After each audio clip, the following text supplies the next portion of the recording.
fait une déclaration dans laquelle je critiquais la politique française menée par Serval en disant qu'elle n'avait pas tout à fait accompli son travail. J'étais ministre des Affaires étrangères. Je ne me suis pas encombré de gants diplomatiques pour dire cela. Je n'ai pas mis de filtre dans mon propos en parlant d'un pays important comme la France, en le critiquant ouvertement, pas à demi-mot, ce qui m'avait valu l'appréciation et l'estime des Maliens qui me l'ont témoigné jusqu'ici, très nombreux.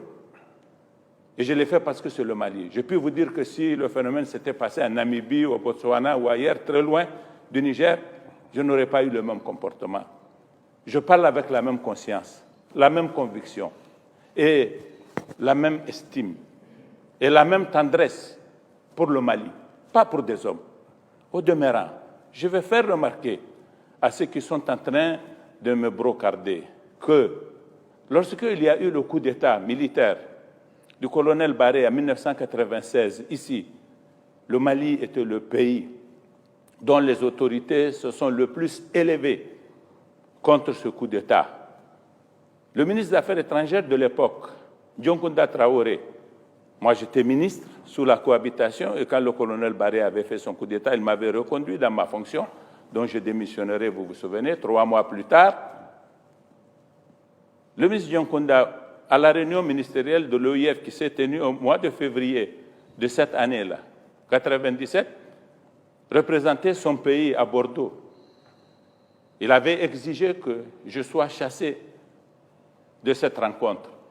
Il a fallu que je le négocie et que Mme Madji Sudr, qui était la ministre française qui présidait cette rencontre, le négocie pour qu'il me laisse parler, pour que l'Assemblée m'écoute et qu'elle sache les raisons pour lesquelles il y a eu ce coup d'État et comprendre les perspectives du Niger. Il avait difficilement accepté cela. J'ai pu parler et on m'a dit « vous avez eu raison », à la limite d'avoir accepté d'être au gouvernement de quelqu'un qui venait de faire un coup d'État. Ce n'est pas un autre pays qui a fait ça sur le Mali. Ce n'est pas parce que le ministre des Affaires étrangères du Mali n'aimait pas le Niger. C'est parce qu'il l'aimait, au contraire.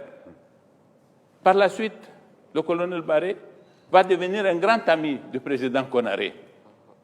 Et lorsqu'il a été victime de coup d'État et que le premier ministre Ibrahim Mayaki, le premier ministre du gouvernement de Wanké, qui a remplacé le général Barré, était allé à Sirte, au sommet de l'Organisation de l'Union africaine, le président Omar Konaré a exigé qu'on chasse la délégation du Niger de la salle de la rencontre, là, pour que lui, il entre ce qui lui avait été fait. Je ne pense pas qu'il avait exprimé en cela un sentiment contre le Niger.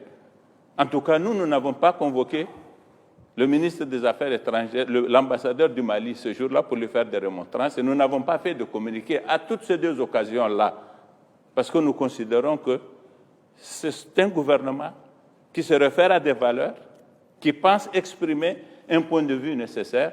Je n'ai pas fait plus que cela. Et je sais que les Maliens sont d'accord avec moi.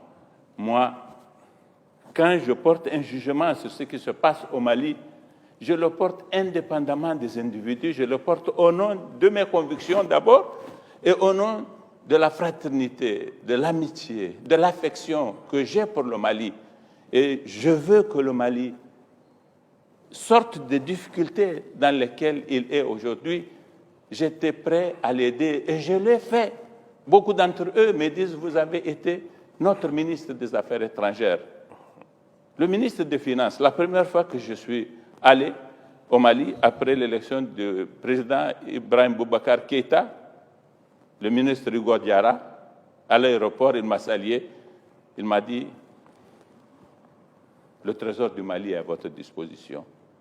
C'est la seule façon pour nous de vous témoigner notre reconnaissance. » Je suis le même. Je n'ai pas changé vis-à-vis du Mali. Je ne changerai jamais vis-à-vis du Mali. J'ai défendu le Mali. Je le défendrai encore, indépendamment de savoir qui est au pouvoir et comment il a fait pour venir au pouvoir. C'est cela qui doit être retenu. Parce que le Mali est un pays voisin, comme le Burkina, comme le Tchad, comme ces pays avec lesquels nous avons un même destin.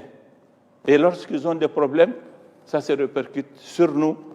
Et nous nous permettons, malgré les exigences de la diplomatie, en tout cas le tempérament qui est le mien me le permet, je suis comme ça, malheureusement, de dire un certain nombre de choses. Parce que je pense qu'il est nécessaire de le faire entre frères.